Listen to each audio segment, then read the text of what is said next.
comment lui dire ce qui ne me plaît pas au lit? Cette question, elle revient très très souvent.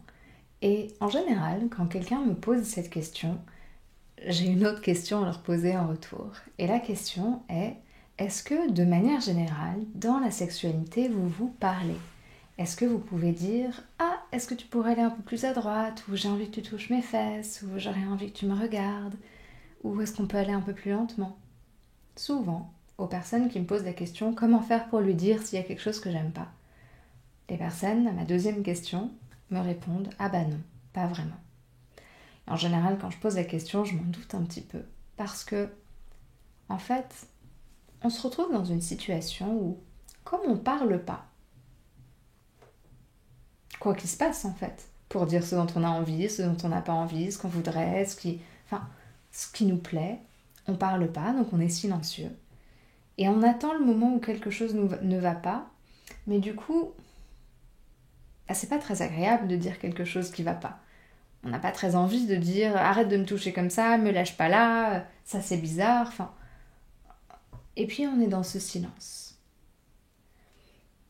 Et donc on se retrouve un petit peu prisonnier finalement, à pas trop savoir comment aborder le truc, quoi en faire.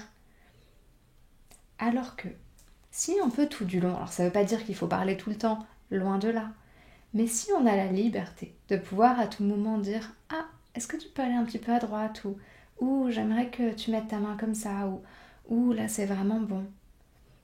En fait, la question se pose plus parce qu'on sait ajuster au fur et à mesure. Et que si jamais un geste nous plaît pas, on peut dire ce qu'on voudrait à la place. Mais le problème, c'est que, comme on dit pas du tout, on attend que quelque chose vraiment nous agace, vraiment ne nous plaise pas, vraiment nous énerve. J'avais cette conversation récemment avec quelqu'un où je lui demandais est-ce que tu dis quand quelque chose te va pas? Et sa réponse c'était si c'est vraiment douloureux, oui. C'est dommage, non, d'attendre que ça soit vraiment douloureux pour dire. Moi, je me dis que dès l'instant où c'est un petit peu inconfortable, où on voudrait que ça soit un peu différemment, osons dire, n'attendons pas. Parce que si on attend, non seulement on a laissé l'autre faire un truc qui nous plaisait pas, et du coup, au moment où on va lui dire, il va dire, mais t'aurais pu le dire plus tôt. Et donc, on va de moins en moins oser le dire. Mais surtout, on aura passé tout un moment qui aurait pu être agréable dans un moment d'inconfort, avec une tension intérieure. Et du coup, ça devient de plus en plus dur à dire. Parce que plus on est tendu, moins c'est facile. Pour les personnes pour qui c'est difficile du coup d'exprimer sur le moment, moi j'aime bien encourager à avoir cette conversation en amont avec son partenaire et dire oh, je me rends compte que j'ai du mal à t'exprimer, à dire sur le moment. J'aimerais bien m'entraîner.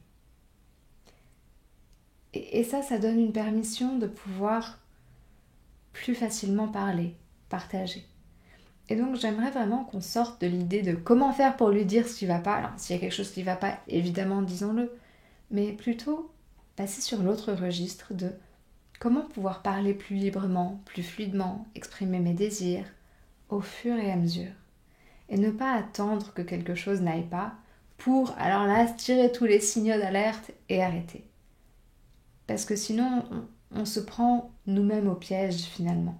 On se retrouve dans une situation pas très agréable, pas très confortable et un peu problématique. Et puis surtout, juste dire ce qui nous va pas, ne dit pas à l'autre quoi faire à la place. Et donc l'autre dit ok, je la touche pas comme ça, mais du coup je fais quoi? De quoi est-ce qu'elle ou il a envie maintenant? On a besoin de se dire, de se guider l'un l'autre. Ça demande d'être au contact de son propre désir. Et en ayant cette conversation avec quelqu'un récemment, elle me disait mais moi je sais pas exactement ce que je veux. Ma réponse était alors essaye, fais une tentative. Je sais pas exactement ce que je veux, mais je pourrais imaginer que là j'aimerais que tu m'embrasses. Ou que tu me caresses comme ça, ou qu'on fasse ci. On n'a pas besoin d'avoir la bonne réponse qui nous prendrait au piège et qui après on n'a plus le droit de changer d'avis. Non, on explore ensemble, on joue ensemble. Et ça fait beaucoup de bien, c'est beaucoup moins enfermant. Donc comment dire si quelque chose ne va pas? Déjà prendre la chose bien en amont, parler de manière générale. Si on dit sur le moment, plutôt dire ce qu'on voudrait à la place.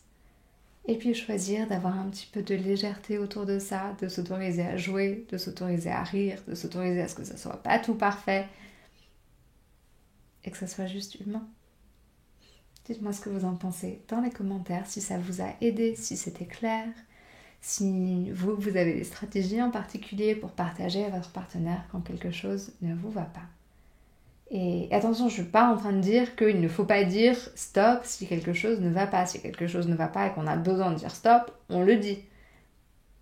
C'est juste qu'il y a plein d'options différentes pour dire stop, pour dire ça à la place.